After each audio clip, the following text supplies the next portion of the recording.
Yeah, I started. Am I audible, like to everyone? Yes, yes.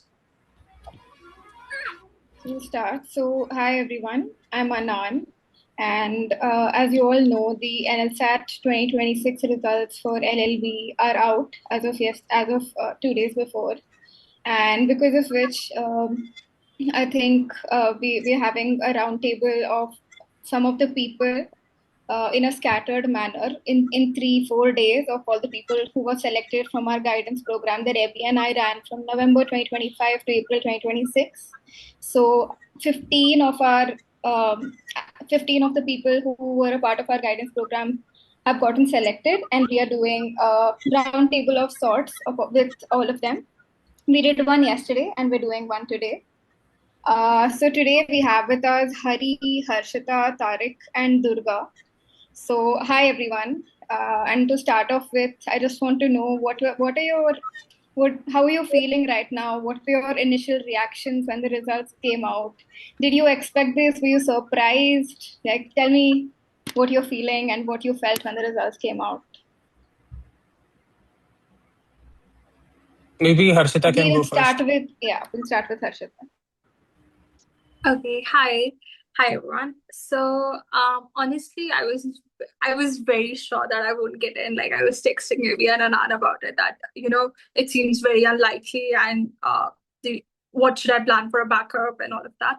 And it was like I was really not expecting it because honestly I was still in the zone of how I messed up with the current affairs section rather than looking at the holistic picture of like I did okay with CRRC and then Part B, so which also like sort of saved my attempt.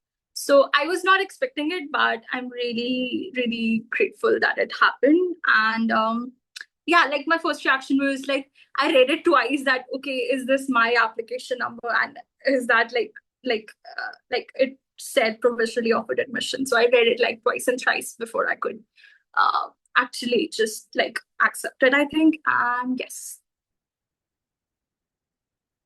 Thank you so much, Harshita. Hari, would you like to go next? Yeah, sure. So I was expecting the results to come on 26th. So suddenly I was just chilling one afternoon, and then someone was like, "Hey, the results are out." So I just quickly checked, and I didn't expect it at all. I was actually in the middle of like doing research for my fourth year. I was like, "Okay, this was a good first attempt, but I'll try again," because the part A just threw me off completely, the current affairs and everything. But yeah, I was very surprised, and yeah, it was nice. Thank you so much. Durga?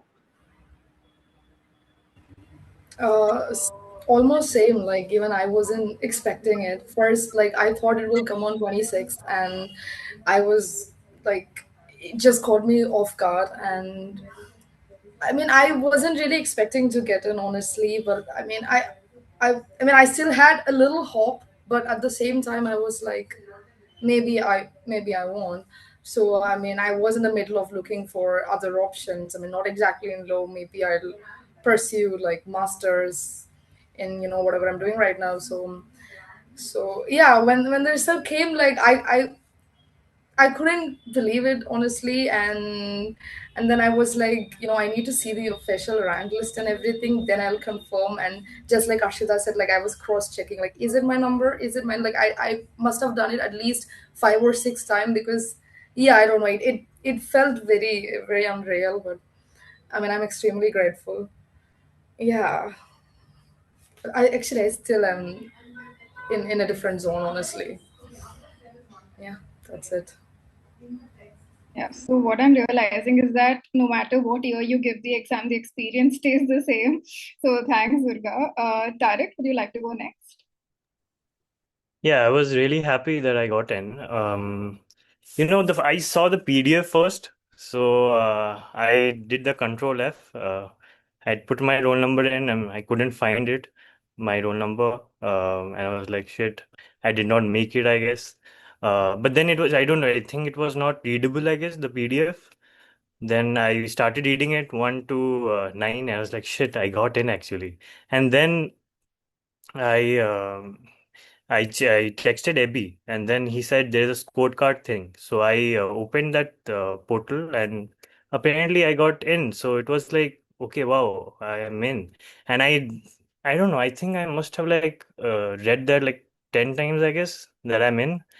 Okay, and then I called up my mom and I told her, and then she was really happy. I was really happy. It was a happy moment. I'm so glad. Thank you so much. So what we'll do now going forward is conduct this roundtable in a 4-part series. So first, where the first part will cover legal aptitude, the second will cover the essay, the third will be how you tackled current affairs and GK, and fourth will be how you tackled RC and CR. So to start off with legal aptitude, we'll just go around the room in maybe the same order, and I would like to know how you guys prepare for your legal aptitude, and according to your experience, what you think the NLSAT evaluators are looking for in an ideal legal aptitude answer, and anything else you'd like to add about your LA prep. Harshita? Okay, so I'd like to begin by saying that, like, since it was my second attempt, so I would like to highlight the differences from like the differences that I made in my prep from my first attempt to this attempt. And like in this attempt, I think the major part, and which also like Eby was through and through in this with, that he had to like actually hammer out the way, like my writing style, because my writing style is like I write very long unending sentences, and the substance of what I'm trying to convey just gets lost. So Evie was like, literally, he asked me, like I remember I sent him one answer. He said, no, this is too long. And then I said it again, and then he was like, still better, but still you need to like. So yeah, that was a cycle that I think we went through like over the period of months. And then the session that you like Anand, you conducted on essay. So the suggestion that you gave for essay also like sort of translated into this like while preparing for LA. So the advice was on how we should maybe try summarizing some of the editorials in like 3 to 5 sentences. So that helps with clarity of thought, and that helps with brevity. So I think that is one part structure. You need to be like we need to like form short and like clear sentences, which was honestly very difficult for me in the beginning. And so also like in the first few months, it was mostly experimenting with templates. So like I remember like the first time after like a year of practice, like when I wrote like one of the answers from the sample papers. So it was like I took a good 40 minutes because I didn't know what template will work for me, because you don't have to follow Iraq or any like particular thing. Go ahead with, and it did get modified over the period of months, but I still knew that this is what works for me. Like this is the structure that kind of works for me. So that is one thing. The other is I think catching on the subtle nuances. Like there is no sentence is there without a reason. It, like I remember like this one question from one of the previous sample papers. It was around the Busy Bee Pics, which is like a social media website, and there was this conflict on consent. So there was this one line amid like a sea of details where it said that at the end of the 196 paragraphs of terms and conditions, Busy Bee Pics provided only one option that said accept. So I took that and I argued that since Busy Bee Pics did not really provide any option, so can we really say that it was an informed consent? So like to pick out these nuances and maybe use them as counter arguments or something. And one thing that I realized like while writing the exam, and also after like the conversations that happened after the exam, that this time there were like 2 questions where you had to argue as the counsel of one party. Like it was given at the end. So read that, like reading that what is the position that, like, is the position already given, or do you have the discretion to decide from which side are you going to argue, and structure your like if you're going to be a lawyer, like if it said that, argue for this party, then you have to structure your argument that as the counsel for this party, my argument will center around this. And then like just one more word, like practice, because I think we need to beat that mental fatigue and like catch on those nuances in a very restricted time frame. So yeah, practice, I think that's Hari, Yeah, I thank you think so much. Yeah. we had a lot of sessions where we discussed this keyword approach, the anchor point approach, where we call out the main keywords from the question. So, did that approach actually work for you in the exam hall? If you can elaborate on it. No, yeah, that definitely worked, and especially seeing it like also picking out keywords, but also connecting it with the like seeing it in a larger scheme of things. So like this time we had a question around like this person who was running a popular cafe, and like the coffee spills happen, and then one person injures themselves. So there was like this particular phrase that it is a popular cafe. So, and there was only one person who was employed as the cleaning staff. So, did she breach?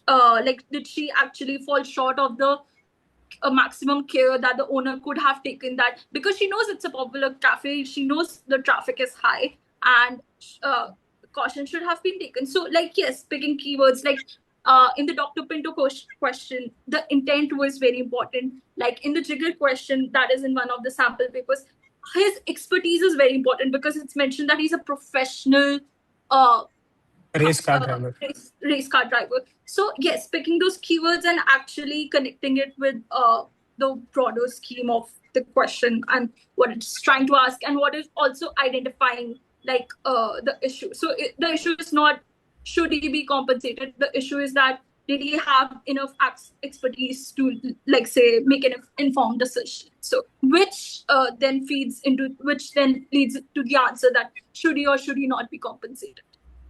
Hari, you want to come in quickly on this? Yeah. So the whole keyword approach thing really helped me a lot because after you're at party, you're just completely exhausted, and then you just don't have the mental capacity to think of like long, elaborate arguments. So this is something that I did. Like I'd begin by stating the issue, basically like my stance in the first para, and from the second para, I would like pick out like one particular instance and say, okay, one could argue that X, one could argue that Y, and I'd essentially begin arguing like that. So I'd lay out my counter arguments at the beginning itself, and after stating my stance. And the keyword approach really helps. So bring in one fact piece from the legal aptitude story, and then just keep going on essentially.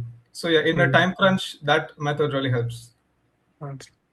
Durga, I think from the two answer sheets that I had read of yours, the main problem with your approach was not like leaving incomplete answers. Your answer copies were incomplete. So, were you able to complete all the answers in the exam hall? How was your time Yeah. management like? Yeah, I was able to complete. But at the Awesome. same time, since I was able to complete it, the quality of answers weren't that great. So the way I wrote my answers in the mocks, it was completely different from how I wrote it in the real exam. I feel I feel like I was able to give a more quality, like I think the quality of answer was like a little more better in the mocks, but it really wasn't great. It wasn't. Right. But yeah, I mean, but I wanted to be able to complete it. I was like, I need to complete it. So, and like they were talking about having the structure, like how they form the arguments. I swear to God, I didn't have a structure. I just picked up whatever was coming into my mind, and I was just writing it. Like because I know, like I take time. I'm someone who takes time. So if I put my mind into structuring it, then I will not be able to complete it. So I was like, no matter what, I'm gonna write something and I'm gonna complete it. So that's what I did. I will not recommend it, but it somehow worked. Right. Tarique, you want to come in and tell us your. Are you muted, I think. Yeah. Yeah, sorry. So I kind of did a very different approach. Like I tried with Iraq, and I thought I can use this, but not in all questions. So I developed my own style of writing, which was very efficient time wise. What I did was I identified the hinges, one, two, three, whatever hinges. In all the answers I wrote, it was usually all three hinges which I identified, and then after that, I wrote three arguments, and with each argument, I said that this defeats this counter argument. And then in the end, with three, because I remember Abby told me that never repeat things. So did not repeat anything. It was like every argument has to be, I cannot keep two arguments and I'm talking about the same thing altogether. So, and then I ended up with a verdict, and I think that worked well, I guess. All right. So we'll move to essay section now. Basically, the main thing that we had especially focused on during our sessions was the central thesis. So I just first thing I want you to know, I want you guys to tell us is whether were you able to do that in the exam hall? Were you able to come up with a very clean, simple, argument, central thesis? And how was your approach like in what was the format that you followed? For example, the format that we had given you was, in the introduction, lay down the context of the thing, like why are we talking about this issue today? What is the contemporary relevance? And then end with like a central thesis. In this essay, I will argue that, or this essay demonstrates that, and then the central thesis, and then argument, basically arguments that strengthens the central thesis, and concluding everything, tying all the pieces together. So that's the format that we had given you. So how far were you able to actually implement this in the exam? Because again, essay was something that was little unpredictable this time. Only one of the questions was basically something that we had kind of had an idea about, the war question. The other two were very generic, general kind of a question. So which topic did you write on? Were you able to satisfactorily replicate the format that we gave you? And yeah, and also tell us about how you prepared for the essay throughout your preparation. Like, what was your strategy? Some people read opinion pieces, some people rely on a lot of theories they might have learned in their graduation years. I know Harshita does that a lot. So please talk about all of that. Harshita, we can start with you. So, like beginning with, I was able to follow the structure, like at least till the conclusion part. My conclusion wasn't very like succinct or clear, but yes, I did write the central thesis. And yeah, my beginning para is usually something like something rhetorical or some literary example or something like a quote or something, and then I move into telling that, okay, in this essay I'll be arguing this, and then going ahead with one or two arguments, then a counter argument, then trying to summarize it in the conclusion. But this time, like in the actual exam, I could not write the conclusion very well. But as far as preparation goes, I think just reading it, just reading in general, like open pieces, anything that comes around on Instagram, or I think maybe also generally just reading Substacks, because it just lets you actually pen down your thoughts, maybe. And one thing that I think I use sometimes to my advantage is that so I have a background in literature, so I really do bring out any example that I can remember. So like I remember like one of the topics that you guys gave us was around environment, like uh, uh, yeah, tribal rights versus environment and all of that. And there was this like I read a short story during my undergrad, which is called The Sound of Thunder, and it shows the butterfly effect, that no matter how inconsequential you think a part of nature is, it can have devastating consequences if you mess with it. And I sort of like use that. So yes, like using your background knowledge, whatever political science, sociology, literature, anything. So I think that can give you a unique edge. And other than this, reading opinion pieces, editorials, and actually, what I did was also, when like there was like an excerpt that I found really, really interesting from any editorial or op-ed, I used to actually copy paste it in my notes and then go back to it again and again to actually maybe try to emulate the vocabulary or the structure. So yeah. Also, I think because there is a lot of overlap between the aspirant pool. Basically, a lot of aspirants of NLSAT also write UPSC. Okay, so I see a lot of overlap in the UPSC. I mean, I have not written UPSC, but I only know what I know from my friends. So UPSC kind of essay is a little different. Like that's not what they're expecting in NLSAT. So I see this reluctance in the general NLSAT public which writes the exam, like to make an argument, to actually put across your point of view. Because an exam that selects the bureaucrats of this country, I would assume that they are not really, they are looking for people who are like, who can toe the line, and you can kind of, okay, these are the pros, these are the cons, and then kind of like summarize like that. So that's the kind of essay I would assume that UPSC demands. And that's a kind of essay that Professor Manish had asked you not to write in the session that he did, because I especially remember, I think he used the word something like a laundry list of perspectives. Like, we don't want to see a laundry list of perspective, like these people said this, these people said this, so what is your perspective?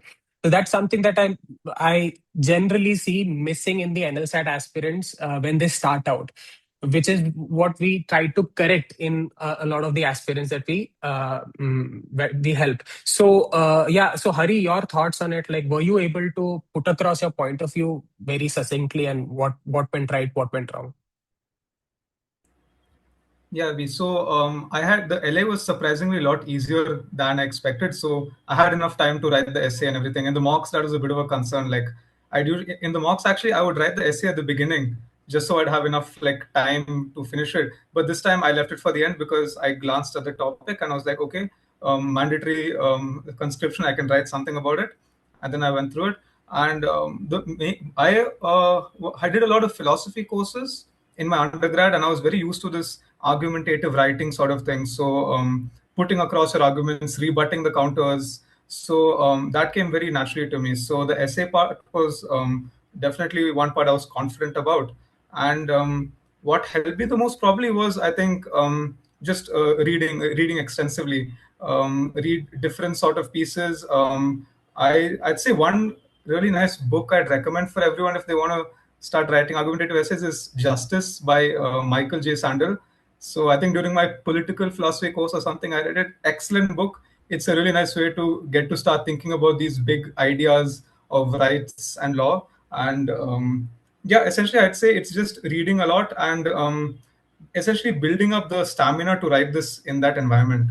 So I remember. Michael Sandel has the Justice series on YouTube also, where like he's lecturing on the same topic. Yeah, so that's a good suggestion, I would say. Anand, you want to ask something? I was actually thinking about how he must have made you very happy, because Michael J. Sandel is like Abby's favorite. Like, I think every other mock, I mean, at least 1 in 4 mocks, you'll find something related to Sandel. Also, because NLSAT really likes Sandel. Like, I think in the year Eby wrote the NLSAT, there was a essay question. There was an extract from Sandel's book. So I think that's a very good approach. So yeah, thank you. And Durga, would you like to add anything about your essay prep, how your essay went on the day of the exam, and if your practice translated, into the actual exam? I really didn't do much of essay prep because in undergrad I'm doing sociology, so I was trusting on my theoretical knowledge to be added. And during the exam, I wrote the essay related to the war, and I think I kind of poured so much frustration and aggression to it, like so many anti-fascist and imperialist stuff that I wrote. So yeah, and I was focusing on like channeling something like one argument and building upon that. And reading, I didn't really read many opinion pieces. Like I read newspaper every day and I never miss editorial, so that. And then other than that, I have so many other readings in my coursework, and also I had a dissertation to do, and my dissertation was related to post-colonialism. So I was sort of focused on that. So I didn't really get time to, like specifically give to essay. And anyways, I mean, I wasn't very but I think I was a little confident with the essay because I thought like at the end of the day I will be able to write something. So yeah, I wasn't. Yeah. Yeah, the part you mentioned about like basically venting your frustrations, that's all actually something that we really try to inculcate within all of you, like ever since we started the program. Because our main thing was that we have to counter this, idea that you have to write UPSC level diplomatic essays where you're not picking a side, you're not picking a stance, you're not putting down your opinion. Like it's completely okay to put down your opinion because essentially what is legal argumentation? It's putting down your opinion, it's arguing for a side, it's picking a side. What is legal argumentation if you're not picking a side and remaining diplomatic? So that's something we tried to do, and I'm glad like all of you have put that into your essays and your practice. Tarique, do you want to add to that? Yeah, so I am a UPSC aspirant. I mean, I was, so, and I had a good knowledge base, so it was not an issue for me. The knowledge was not the issue, but I knew that I had to, uh, argue aggressively, and I did that, and I think it went pretty well because essay, I think I wrote a pretty good essay. So I think my part B answers were of legal was not that great, to be very honest, but my essay was pretty good, in my opinion, which I think. What topic did you write on? I wrote the essay on deplatforming. I did that. Okay. And I used a lot of quotes. I used a lot of legal. I used a lot of political theorists and everything because I am from political science background. So I did that, and I read a lot of newspapers. So that's something which I would recommend. I think newspaper is extremely important I think for the whole exam. It's very, very important. I don't think without newspaper I would. I don't know if I will make it or not to the NLSIU. Newspaper is extremely important. Actually, I think even we truly believe your number one source for every single one of these sections has to be the newspaper, be it the essay, be it even LA, because you learn how to write from what you read in the newspaper. So thank you. We'll move on to the next thing, which is current affairs and general knowledge. So we'll go around, and I want to know what your prep strategy was exactly like for current affairs and general knowledge. And I also know what kind of sources you relied on for this, like if you happen to go beyond the newspaper, which we didn't really recommend. But yeah, please go on. We'll start with Hari. Yeah, so I had been reading the paper for a couple of years now, so getting into it was fine. But this time, what I did was I started making notes along with the paper. So I had like 10 sections, like one would be political, one was legal, one was international, one was arts, media, and culture. And whenever I saw some small bit of news, I quickly noted down, nothing long, just a one liner thing. So that it just gives you a sense of psychological satisfaction that, okay, these notes are there if I have to come back to it and revise it. And yeah, I was reading the paper a few days. I was on and off here and there, but I think in the long run that shouldn't matter. But for some reason, like 3 4 days before the exam, I was like going back to the months I'd missed, and I was scanning all the editorials on the Hindu app and everything. I'd say that try and avoid that. Just try and stay consistent with the newspaper. Pick one paper. I read the Hindu. That was solid. I think the front page, the editorials, the small sections on the left, the opinion pieces, and the world news, and maybe skim the business news. That's all. I think that should be enough. And I think social media is also quite important as well. It might sound funny, but like a lot of things that I remembered, like the I can't. I think the Anita Desai book or something that was asked. That was something I saw when I was scrolling. So if you are scrolling, then I guess optimize it and follow the right pages. There's a lot of things that you'll get from there as well. The newspaper won't just give you everything. I think we have to also focus on keeping your algorithm hygienic, like building your algorithm in such a way that you're getting useful stuff and not like, because if you enter into social media in that way, like there are a lot of useless things also. So yeah, I mean, I would say that yes, social media is a good source, a lot of things can be retained from there, but then again, like you'll have to follow and like and the appropriate things, the good things, not really, you know. Yeah, yeah. Yeah, I think the Wire, the Caravan, Frontline, Hindu, they all have exactly. solid pieces. So yeah. The thing is that a lot of people have asked me in the past that how come you're able to predict so many current affairs and GK questions accurately? Like last year also and this year also predicted a lot of questions. And it's just like the same. The logic is very simple. I think like this is my theory that I think that I read the same things that that the examiners are reading. Like that's the only logic. I read the same newspaper. I follow the same kind of people. That's kind of the whole gist behind it. Durga, you want to come in and share your perspective on current affairs in GK?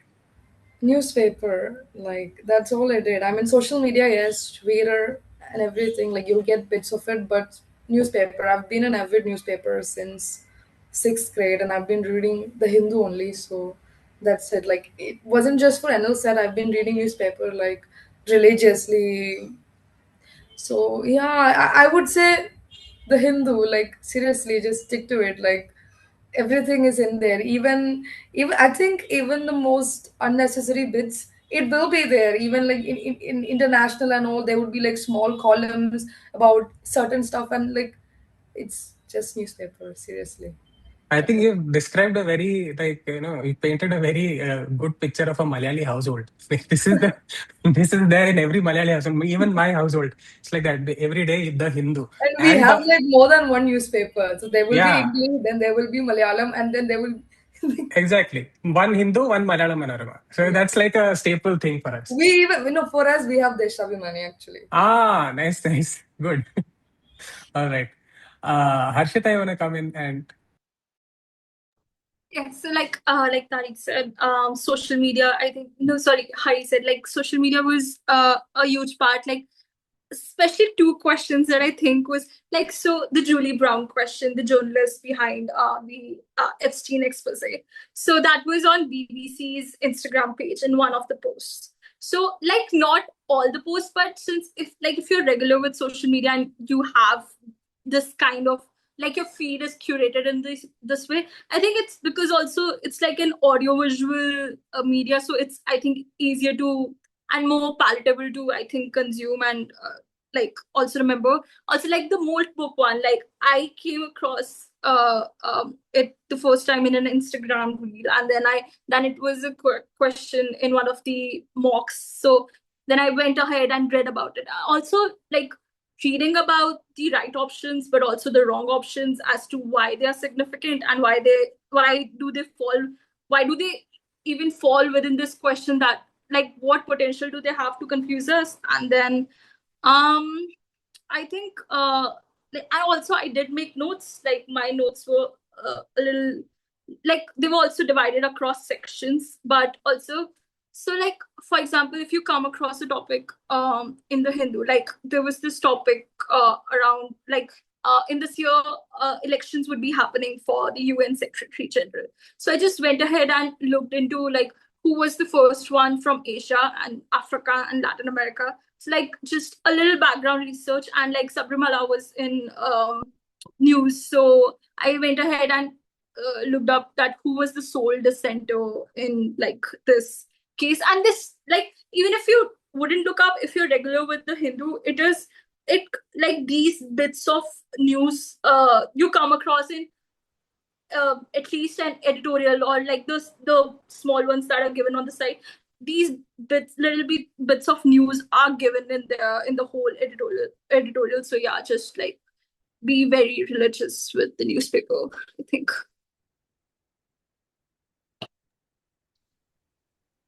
Yeah, so what Hari said and what Harshita said about like reading the newspaper, and I just want to go back to something Hari said about how he missed, like even if he missed reading the newspaper a couple of days in a row in between, it was still okay because he always came back to it and everything. And this is something I think I've also mentioned in our sessions, that what the NSAT is expecting you to know is not like one-time events. Like most events don't start on one day and end on the same day. So these events continue for months, years, decades on end. So when you're reading the newspaper continuously, irrespective of whether you miss a day or two in between, these events get registered in your head, and at that point all you're getting is updates on these events. Like, you're not registering new information, you're only registering updates on the same event, so it becomes something that you're just adding to your existing knowledge. So that's something I wanted to add, and I'm so glad you guys followed that.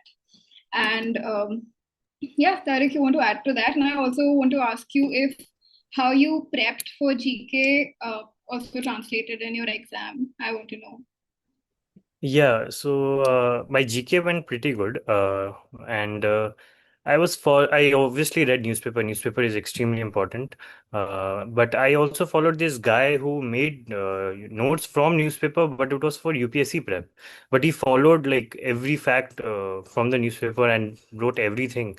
And it's Mudit Jain, and he wrote. I think it was approximately 150 pages for January to March, mid March to April, yeah, 150 pages, and I followed that, and I think I got a lot of questions correct from that. He also added a background, I think that it really helped me in getting all the questions right. Great. I'm so glad.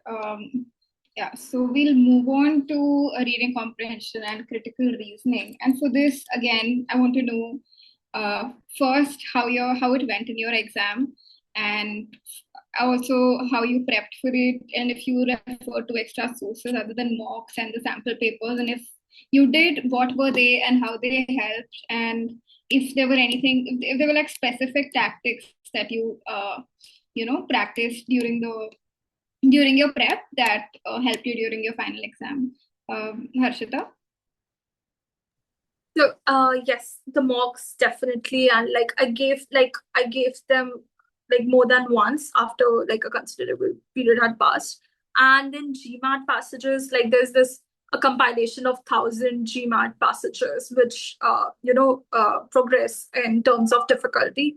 So that, and then most importantly, I think noting down like whenever I used to get an answer wrong, I used to like contemplate why I got this wrong. But then even if I didn't get it, then I would put it on ChatGPT and we actually argue like why, like because I wasn't, sometimes it happened that I wasn't satisfied that I couldn't find the flaw in my reasoning. So like that, like thinking it through so that that where you're falling short. So I realized that I was falling short in the assumption based questions and the questions that required sort of analogies. So then I knew that where I had to improve. So, and it CR went comparatively it did go well for me in the exam. So Yeah, Hari, do you want to come in and add to that, and also talk about if you had any specific weaknesses that you worked on and which sort of fructified when the final exam came around? So I was in my last semester when I was preparing for this, so I really didn't have much time. So it was just the mocks that I was relying on for this RCCR practice. But I think just the practice of analyzing the mocks after you're done with it is very important. So even though I didn't have much time, after each mock, I'd sit for like a solid hour or so and then look at where I've gone wrong in RC. I was making most of my mistakes in CA mostly, so RC was fine. But still, I'd look at which option I marked wrong in RC and then why I marked it wrong. And I wouldn't just accept the final answers. That I'll be like, okay, why is it the right answer? And reasoning through this, it's a bit annoying for each mock, but in the end, it eventually helps. And I think just the muscle memory of sitting through all those mocks and reading all those things. In the exam hall, the passages are also much shorter. That's one thing I liked a lot about the mocks. Like it starts off really hard, and then it gets a little easier, and then what do you say? In the exam, you're like pleasantly surprised when you see the paper. So that's one thing that was, even for the LA, that was there. Like the initial LA questions were like a page long, and they were very hard to get through. So I think it just building up that stamina is very important in this exam for all parts of it. So yeah, that's mostly what I did. Yeah, I think that was something we did very intentionally, like right from the beginning. And I think we also told you our mocks will be harder, they will be longer, and there is a reason for this. And the reason is that the NLSAT should be a breeze for you. And also, both of you mentioned like basically keeping a track of where you were going wrong. And I think Abby has always spoken about wrong answer journaling. So, Durga, would you like to talk about how your RCCR went, how your prep was, and if you did the wrong answer journaling? So for me again, speed was an issue. So I was taking a lot of time to complete like each RC. So what I did was that like I started my RC prep like in November or something. I was only doing like till February or something. I was only focused on this because I wanted to improve my speed, and so I would just work on the GMAT modeled passages, which was given like I think there is a PDF in the group itself, like from GMAT Club. So I was just focused on that, and I was doing that only. And wrong answer journaling, I wasn't really specifically writing down anything, but I would analyze like clearly like what went wrong and what was like. And I think initially I would make some points like I think for first 2 3 weeks I made it like what were the things that I was getting wrong, and then I would just practicing because as Hari said, like I was also on like last semester, so there was a problem with time. So like I would only like practice on doing it. And yeah, I mean during the exam I was very nervous because I mean this is the only exam I really cared too much about, so I think that fucked with my mind. So I was very nervous, and it actually took me I think 1 hour 25 minutes actually, which is quite long. Yeah, it took me that much time, and I was very nervous. So but I think yeah, like I don't know, the muscle memory kicked in for me. I really can't say that for sure. For me, I don't remember anything actually. Like I think it went okay. I just, I mean, I was glad, like, I was able to, like, wrap everything up somehow. So, yeah, I mean, I think just practice on the speed. Like, yeah, and accuracy is also there. But for me, I guess for me, it was speed because since, like, first 2 3 passages, like, it would be very accurate. But then I start running out of time, and then I would, like, then that's how I started messing up the answers. So like I think if you're fast enough, then you can work on your accuracy also. Yeah. Yeah, I understand that bit about like just not remembering, how it went finally, because after like especially you're in your final semester, so I assume like that's not very easy to like handle along with the exam. So I completely understand just finishing it and not knowing what happened, but I'm glad it worked in your favor. So thank you. Tarique, would you like to add to that? Yeah, I also used GMAT RCs. I went up till I think 705 to 800 level. I did all the RCs for on that level, and I used Claude a lot. I used to tell him that these are the mistakes I'm making. How can I avoid it? And he used to advise me, do this, do this. And it took me around like a 2 to 3 weeks, I guess, solid 3 weeks to went up to that level, and then. I think that really helped me in solving the RCs. I could easily complete the RCs in a relatively good time, around 50 to 60, 55 minutes. I could complete that RC thing. And yeah, it really helped me. The GMAT RCs are really helpful for this exam. Yeah, I see that like the GMAT clubs and the GMAT RCs have been a consistent throughout most of your prep. Abby, would you like to come in, add to that?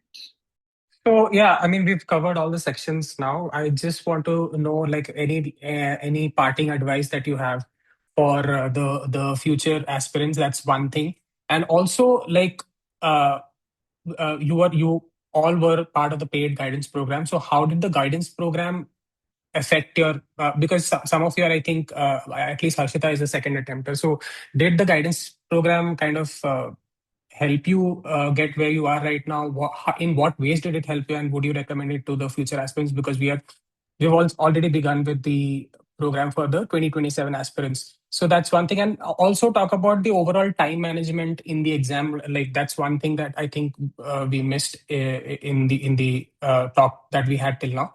So time management, how did the guidance program help you? And any parting advice, like preparation wise or managing your stress wise, or anything that you want to tell the future aspirants? Harshita, we can start with you. Okay, so for managing time, I think I just have one word: practice. And also, one more thing that happened during this exam with me was that I was so sort of bummed out by like the current affairs that I sort of let that affect, I think, my mood or like my, I don't know, state of mind when I was going into part B. And I think that did come out in the essay because I was so like sort of hopeless. So yes, detached, like when you're done with one question, you're done with it. That's it. And the guidance program, like definitely, like I do credit it with like me making it into NLS. And because I think more than anything, it gave me the kind of answers, like the kind of questions, and that actually prepared me for the exam. It made me sit through long passages and not be mentally tired and just give up on them. And because since they were comparatively higher in level of difficulty, especially like the RC part, and longer in terms of the LA part, I think that actually prepared me to be at ease with the exam during that hour. Because I remember that part B, I did not take a lot of time in part B. It came very naturally to me because also the kind of questions were like, after every question, I was like, oh, we have done a similar kind of thing with Evie and Anaan. And that was like, I think that was that helped a lot because also I had yeah. So I think, of course, definitely I'd recommend that. And I'm really grateful to that. Hari, you want to come in next? Yeah. So for time management, yeah, I'd agree with Harshita. It is just practice. For me, the main concern was about having enough time to finish part B. So part A, I was essentially just racing through it. I think I kept 1 hour 10 minutes or something, and I finished it in 1 hour 10 minutes. So yeah, that was just practice, and yeah, this the paid program was extremely helpful. It would have been close to impossible, especially I think for three things. First is I think the structure that you get is very helpful. The fact that I have to submit the mock by 11:59 p.m. on this day is helpful, because if I had just gotten like 10 mocks and then been like, okay, do whatever you want with it, I probably would have waited until the last 2 weeks to start. So the sort of structure and accountability that's there is very helpful. The sessions after the mocks also. And one thing that really helped me was, I think we had got to see other people's answers. Like you had anonymized answer sheets and you could view it. That was very helpful. So you could see how other people are writing. The people who wrote really well. I think I tried to emulate one person's answers also. Like they wrote in like a B, C sort of format, and that was very clean. So I picked that up. And yeah, the mocks were also excellent. It was not just say cut, copy, paste. Some of the passages were also really nice, really fun. And Right. yeah, it would have been very difficult without what do you say, the paid program. Yeah. For the people who are watching on YouTube, I think Hari is referring to the practice that we did about this. The answer sheets that are submitted to us, we kind of anonymize it. I generally use Game of Thrones characters as their names, and then I will show each answer on the screen when I'm taking the session, and I'll upload all the answers on the drive, and I'll also explain like why I gave this person this much marks, and why did this person got more marks. So that kind of feedback was kind of given. Durga, you want to come in and say a last word? The paid program, it helped me immensely. As Hari said, it gave me accountability. First of all, like I can be a huge slacker, and then the timelines, it really like held me accountable. That it gave me like, okay, I need to do it. Usually I do it last minute. My submissions are always last minute because like I'll be having college and everything, and then I'm like, what, oh, okay, the time's up, so I need to do it. So yeah, accountability. And also for legal aptitude, I wouldn't have done it without the paid program, because I think I totally relied on all the mocks that was given by Anaan and Eby. Like exactly, like my entire prep was almost that mocks. Like I would go back to it again and again. So that was incredibly helpful. Like Harshita said, when I was writing the exam, like, wait, I know this, I have seen this before. So it was amazing. That's why, like, even though I took a lot of time during my the part A, since the legal aptitude was familiar, I was able to finish it on time. So yeah, the familiarity, like the mocks, it gave me that familiarity and practice. Like, I mean, I know I'm not exactly the right person to speak about work ethic, honestly, because like I was really hanging by a thread. But practice, like to manage time, practice and legal aptitude. I think that's it. It's all about familiarizing ourselves with the questions, with the kind of. I mean, because I think there is a pattern, and if we follow that pattern, it will be easy. And that's all. And thank you. Like, seriously, like, it gave me accountability. It made me more familiar with the question paper and everything. Otherwise, it would have been impossible. Thank you so much. Thank you for your kind words. Tariq, you want to go next? Yeah, so I have two things. Firstly, with respect to exam, I would say first absorb the shock, first flip through the pages for 2 minutes. That's my approach, and I feel like it really calms you down. You see what's important, which section is difficult. Like for me, I saw essay, and I flipped through the pages. I went to the essay, and I saw, okay, the essay is going to be tough. And then I read Bentham's dog law in the essay, in the passages. So I was like, I'm going to use this somehow in my essay, and I did. So I feel like you need to flip the pages for 1 or 2 minutes, absorb the shock, see what is going to be easy, what is going to be difficult. Like part B, legal answer questions were pretty easy. So I really focused on part A. Like I thought this is going to be this is going to be like a differentiator. Like this is really important. So yeah, so that's really important.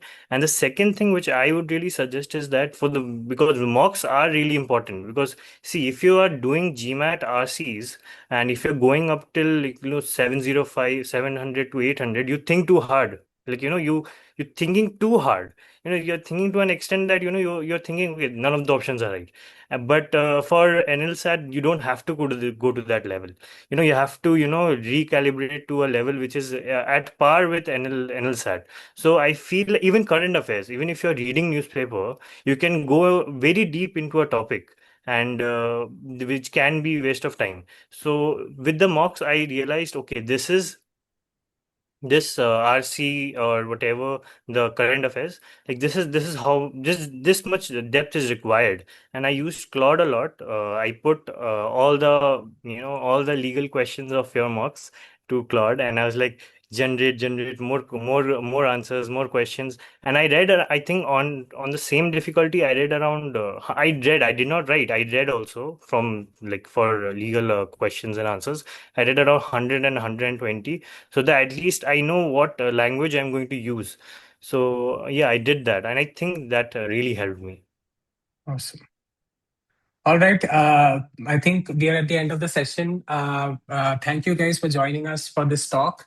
And we really, we're eager to meet you at NLS. So, yeah. Anand, you want to say anything before we? No, I just want to say it was such a wonderful time speaking to you and saying like I can't wait to meet you all in July, and I look forward to seeing all of you there and seeing you thrive at NLS. All right. I think we'll close the session now. Yeah. Thank you, guys. Thank you. Bye-bye. Thank you so much. Bye. Thank you. Thank you. Thank you. Thank you.